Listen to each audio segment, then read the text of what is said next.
Hello दोस्तों, स्वागत है आप सभी का। कैसे हैं आप सभी दोस्तों? जैसे कि आप सभी को पता है, उत्तराखंड अपर पीसीएस के एग्ज़ाम मेंस एग्ज़ाम अभी यहाँ पर कंडक्ट किए जा रहे हैं और अभी तक 2 एग्ज़ाम हो चुके हैं, जिसमें हम लोगों ने पहला भाषा का पेपर देखा था, लैंग्वेज का पेपर हम लोगों ने डिस्कस कर लिया है।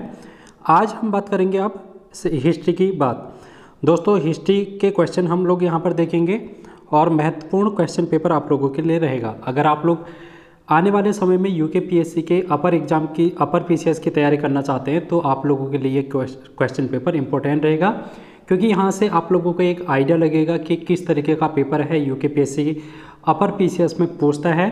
तो यहाँ से आप लोग अपनी डायरेक्शन को तय कर सकते हैं कि आप लोगों को इसकी तैयारी करनी है या फिर नहीं करनी है। तो चलिए वीडियो को शुरू करते हैं। और अभी हम बात करेंगे दोस्तों यहाँ पर भारत का इतिहास, राष्ट्रीय आंदोलन, समाज एवं संस्कृति, ये पेपर का नाम है आपका। और 3 घंटे का ये पेपर होता है। कुल 200 नंबर का ये पेपर होगा। 200 नंबर का पेपर 3 घंटे का, ठीक है।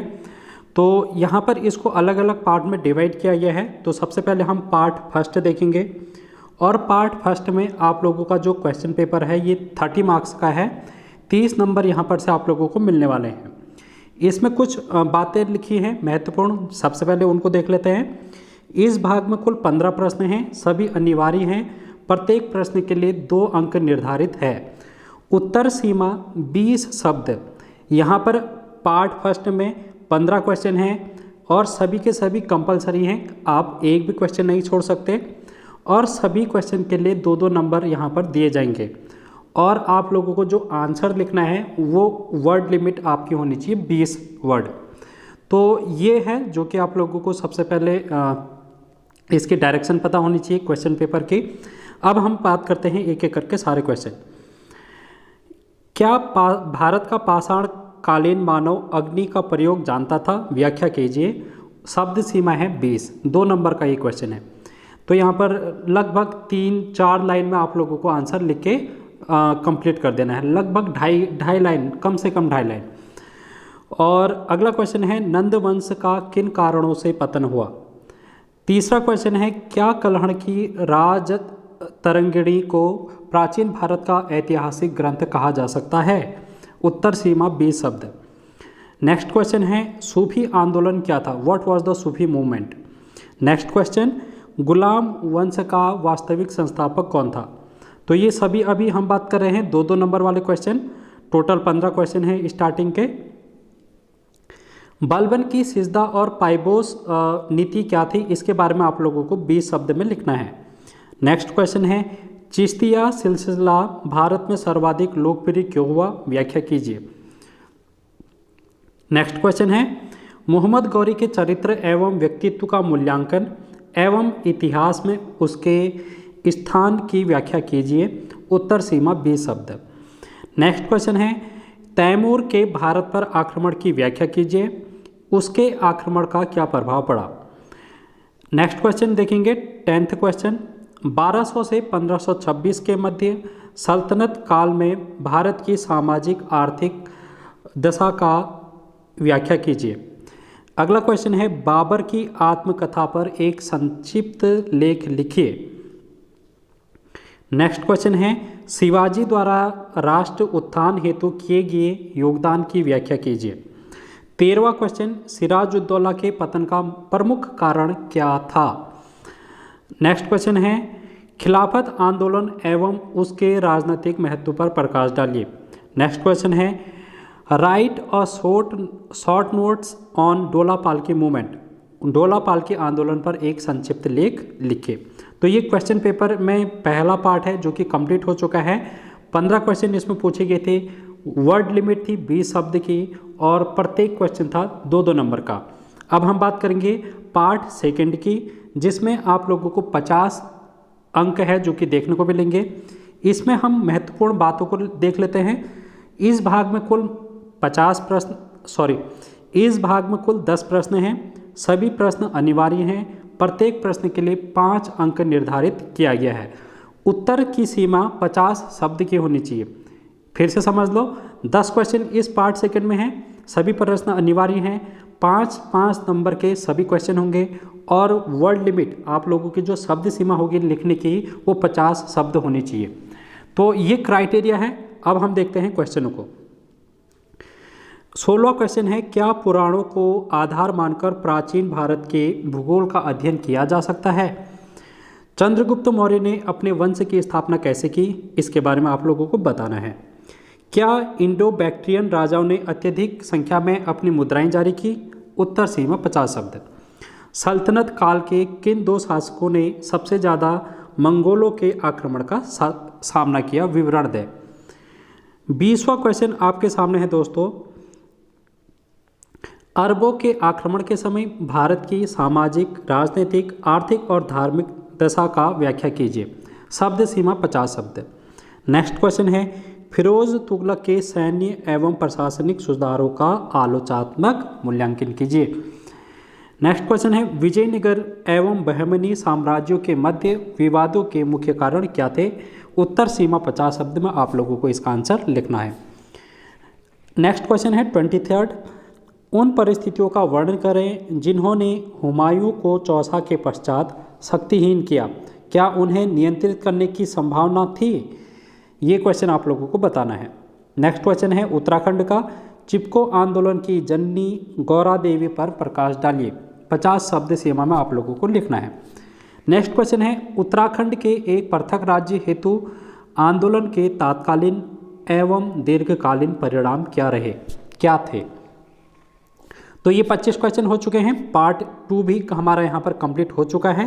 अब हम बात करेंगे पार्ट 3 की। भाग 3 में क्या है, पहले हम नोट देख लेते हैं। 40 अंक का ये यहाँ पर से पूछा जाएगा।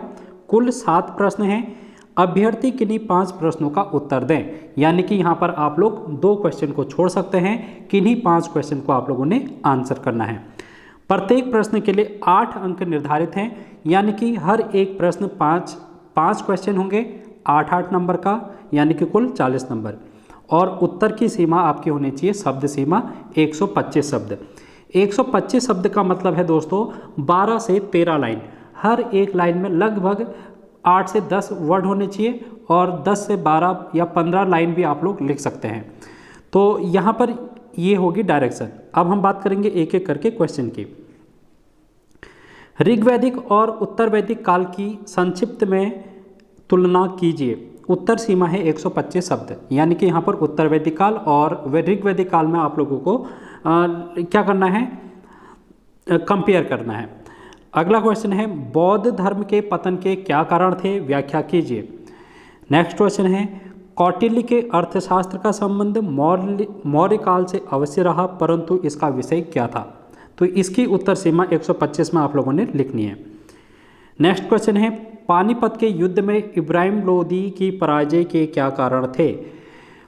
नेक्स्ट क्वेश्चन है, डॉक्टर KR कानूनगो के अनुसार शेर शाह एक रचनात्मक, प्रतिभावान एवं अकबर महान से अच्छा राष्ट्र निर्माता था। व्याख्या कीजिए। 31 क्वेश्चन आप लोगों के सामने हैं। कला एवं वास्तुकला के क्षेत्र में मुगल शासकों के योगदान का परीक्षण कीजिए। शब्द सीमा 125 इसमें दे रखिए। बंगाल में स्थायी बंदोबस्त प्रणाली लागू करने का क्या परिणाम हुआ? इस बात को भी आप लोगों को 125 वर्ड लिमिट में लिखना है। तो ये हो चुका है हमारा पार्ट 3। अब हम बात करेंगे पार्ट 4 की, और ये पार्ट 4 आप लोगों के लिए 80 नंबर का रहेगा। यहाँ पर आप लोगों के 7 क्वेश्चन दिए हैं और 7 में से आप लोगों को 5 क्वेश्चन करने थे और प्रत्येक प्रश्न के लिए 16 अंक निर्धारित थे और उत्तर की सीमा है 250 शब्द। 250 शब्द का मतलब है लगभग 25-26 लाइन, और हर लाइन में लगभग 9 से 10 वर्ड होने चाहिए। तो इस तरीके से आप लोग इसको काउंट कर सकते हैं। तो 80 मार्क्स का क्वेश्चन है, 5 क्वेश्चन आप लोगों को करने थे और 16 नंबर का यहाँ पर एक क्वेश्चन पेपर क्वेश्चन है। पहला क्वेश्चन इसका 33rd क्वेश्चन, SN सेन के अनुसार सैन्य विद्रोह 1857 में तो अनिवार्य नहीं था, परंतु यह साम्राज्य के संविधान में अंतर्भूत था। व्याख्या कीजिए। नेक्स्ट क्वेश्चन है, भारत में प्रथम विश्व युद्ध के पश्चात मजदूर आंदोलनों में तेजी आने का क्या कारण रहा? व्याख्या कीजिए। नेक्स्ट क्वेश्चन है, 1942 के क्रिप्स मिशन योजना का आलोचनात्मक परीक्षण कीजिए एवं उसके असफल होने के कारण भी दीजिए। नेक्स्ट क्वेश्चन है, सुभाष चंद्र बोस एवं इंडियन नेशनल आर्मी पर एक लेख लिखिए। नेक्स्ट क्वेश्चन है, गढ़वाल एवं कुमाऊं की भारत छोड़ो आंदोलन में क्या भूमिका थी, व्याख्या कीजिए। उत्तर सीमा 250 शब्द मैंने जैसे आप लोगों को डायरेक्शन में बता दिया था। नेक्स्ट क्वेश्चन है, 1857 के विद्रोह में कालू मेहरा का योगदान का वर्णन कीजिए। वर्ड लिमिट आप लोगों को 250 दे रखी है। नेक्स्ट क्वेश्चन है दोस्तों, कत्यूरी शासक राजा ब्रह्मदेव की मृत्यु के बाद यह राज्य किनके मध्य विभक्त हो गया था, विवरण दीजिए। उत्तराखंड के महत्वपूर्ण क्वेश्चन भी यहाँ पर पूछ लिए गए हैं दोस्तों। तो ये भी क्वेश्चन आप लोगों को 250 वर्ड लिमिट में कंप्लीट करना था। यहाँ पर कुछ महत्वपूर्ण इंस्ट्रक्शन आप लोगों को दे रखे हैं, आप लोग इनको पढ़ सकते हैं। ठीक है, तो क्वेश्चन पेपर कैसे सॉल्व करना है, किस तरीके से आप लोगों को आंसर बुकलेट को देखना है, तो ये सारी बातें इसमें आप लोगों के डायरेक्शन के लिए लिखी गई हैं। तो इस तरीके से ये हिस्ट्री का क्वेश्चन पेपर भी मैंने आप लोगों को करा दिया है। तो अब मिलेंगे नेक्स्ट क्वेश्चन पेपर में, जिसमें हम बात करेंगे इंडियन पॉलिटी और इस तरीके से ज्योग्राफी। तो सारे क्वेश्चन पेपर मैं आप लोगों को यहाँ पर डिस्कस कराऊंगा, जो कि उत्तराखंड अपर पीसीएस मेंस के पेपर हैं। वर्ष 2023 में अभी ये संचालित किए जा रहे हैं। 23 फरवरी से 27 फरवरी के मध्य ये क्वेश्चन पेपर आपके होने वाले हैं। तो आप लोगों को कैसा लगा क्वेश्चन पेपर, आप लोग अपने कमेंट बॉक्स में फीडबैक के रूप में ज़रूर बताना कि आप लोग के समझ में ये क्वेश्चन पेपर आता है या फिर आप लोगों के समझ से बाहर है। मतलब मैं उनकी बात कर रहा हूँ जिन्होंने अभी तक इस चीज़ की तैयारी नहीं की है और वो आने वाले समय में तैयारी करना चाहते हैं। तो मिलते हैं नेक्स्ट वीडियो में बहुत जल्द, तो बने रहना। और अगर आप नए होंगे तो चैनल को सब्सक्राइब करके वीडियो को ज़्यादा से ज़्यादा तक लोगों तक शेयर करने की कोशिश करना।